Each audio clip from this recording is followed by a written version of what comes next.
The gentleman from Tennessee, Mr. Rose, is now recognized for 5 minutes. Thank you, Chairman McHenry and Ranking Member Waters, for holding this hearing, and thank you, Chair Powell, for being with us today. I'd like to start by discussing the Independent Automated Teller Machine Owners or Operators section of the Bank Secrecy Act Examination Manual. I want to ensure that financial institutions will not be discouraged from providing banking services to the independently owned ATM industry. In 2021, you made it clear that the industry does not automatically present a higher risk for illicit finance.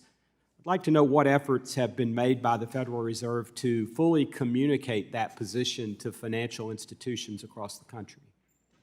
I will have to get back to you on that one. All right. Thank you. Well, and so I might just add, listening to independent ATM operators over the time that I've served in Congress, I've come to understand that unfortunately, and it was in the Bank Examiner's Manual up until just about a couple years ago, these operators were identified as being extraordinarily risky, and that was causing them to be debanked in many cases. So I do hope that you'll take a look at that and make sure that we're communicating that to financial institutions and, most importantly, to the regulators. Chair Powell, Tennessee is home to over 1,000 foreign-based businesses that have chosen to invest in our state and create more than 160,000 jobs.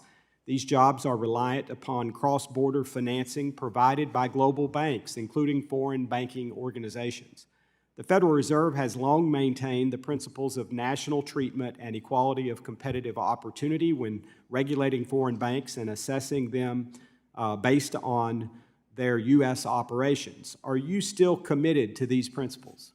Yes. And how will these principles be reflected as you move to finalize the Basel endgame proposal?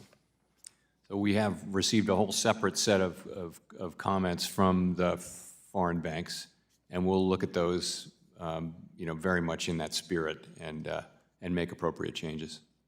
Thank you. Chair Powell, the Basel III endgame will incentivize firms to transfer credit risks off their balance sheets. One avenue for such a transfer is synthetic securitization, the framework of which must be approved by the Federal Reserve. However, it is my understanding that there is a substantial backlog of reviews and approvals of these securitization frameworks. It is concerning that the Federal Reserve is directing the risk transfer, yet also impeding it, in my view. Can you comment or can you commit to reviewing this approval process and taking steps to reduce the backlog of pending securitization applications?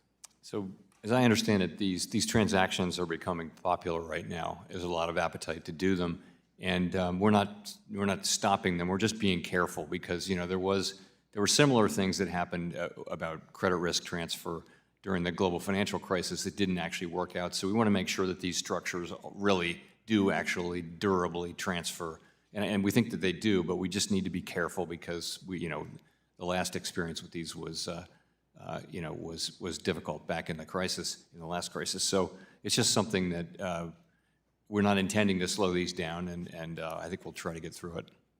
Is it a lack of available resources to apply to the approval process, or is it an intentional slow walking to make sure that every I is dotted, every T crossed?